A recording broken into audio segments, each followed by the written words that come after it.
आपको डिमोरलाइज नहीं कर रहा हूँ साहब, आपने जो बोला है आप उस पर भी बिल्कुल प्रयास चिंता मत करेंगे। करिए। देखिए, मैथिली शरण गुप्त क्यों डिमोरलाइज होने लगेंगे? नहीं बोलना, कई बार ऐसा लगता है लोगों को, तो हम नहीं, क्या मैथिली है कि शरण गुप्त जो है प्रयास जिस मिट्टी करेंगे। के बने हुए हैं, वो व्यवस्था को परिवर्तन करने के लिए कृत संकल्पित हैं।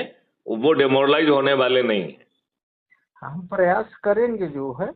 और वर्तमान समय में फैक्ट यही है कि आज, और आपको मैं एक बात बताऊं सर, अभी जैसे मैं यदि हम ब्राह्मण बार हूँ। बार जो होने वाला है उसका परिदृश्य जो है ना दिखा सकने में सफल होते हैं, और बदला हुआ परिदृश्य क्या होगा, और वो भी व्यक्ति विशेष के कारण नहीं होगा, और वो लगेगा आप करेंगे कि नहीं करेंगे, इसलिए हम बार बार कह रहे हैं कि भैया मुझे करने की जरूरत ही नहीं है, हम ये सब काम माननीय नरेंद्र मोदी जी के माध्यम से ही करा देंगे।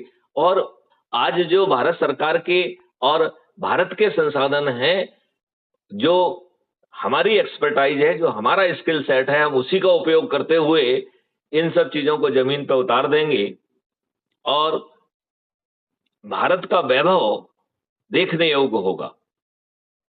मैं इसमें कुछ ऐसा नहीं कहना चाह रहा था सर, एक्चुअली हम आपको सच्चाई बता रहे थे। हम लोग भी, हम लोगों का जो सनातन संगठन है उसके लिए ऐसा ही काम करते हैं। लोग जुड़े हैं, बहुत सारे लोग विभिन्न विचारधारा के हैं। सच्चाई को हम लोग बोल देते हैं तो बोलते हैं अरे नहीं आप इनके बारे में ऐसा क्यों बोल दिए, ये तो हम नहीं स्वीकार करेंगे। ऐसे ऐसे नहीं लोग तो आप हैं। स्वीकार करो ना करो, उससे स्थिति थोड़ी बदलती है। हाँ लेकिन ये अब देखिए, वहाँ पर आप जो है, गुलामों के नियम कानून से बंधे हुए हैं, इससे हम स्थिति उनको, आपकी नहीं बदलेगी। Just a minute. हाँ आपको कदम कदम पर अपमानित उत्पीड़ित किया जा रहा है, आप नहीं भी स्वीकार करेंगे तो इससे स्थिति नहीं बदलेगी।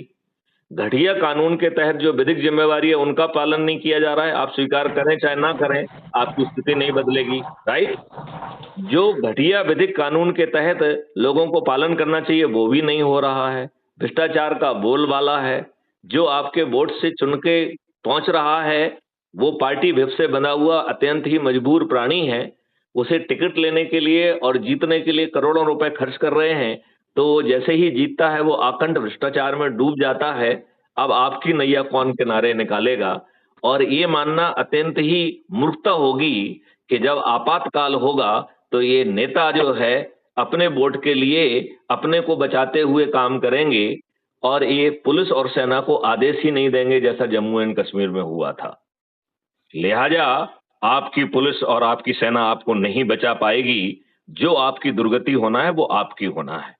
अब आपको निर्णय लेना है कि इस दुर्गति से आप अपने आप को बचाना चाहते हैं, या भ्रम जाल में रहकर अपनी नियति कि आपकी मेहनत से कमाई हुई संपत्ति पे कोई दूसरा जाके बैठेगा और आपकी बहू बेटियां, उनके साथ बलात्कार होगा, और वो माने ना माने बेगमें बनने के लिए मजबूर होंगी। क्या हम ऐसा भारत चाहते हैं, या 21 महालक्ष्यों और 5 फंडामेंटल राइट के साथ महापरिवर्तित भारत के माध्यम से स्वयं का और अपने बच्चों का कल्याण करना चाहते हैं? ये विवेक और बुद्धि मैं ये मानता हूं कि हर किसी के पास होना चाहिए।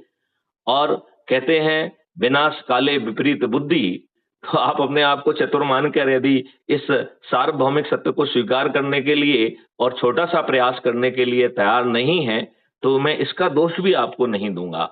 मैं ये मानूंगा कि कॉस्मोस ने आपको विनाश करने के लिए, आपको इस पीड़ा को भोगने के लिए तैयार किया है। लिहाजा आपको अच्छी बातें समझ में नहीं आएंगी, और चाहते हुए मैथिली शरण गुप्त तो छोड़ो, भगवान भी शायद आपको उस पीड़ा से नहीं बचा पाएंगे।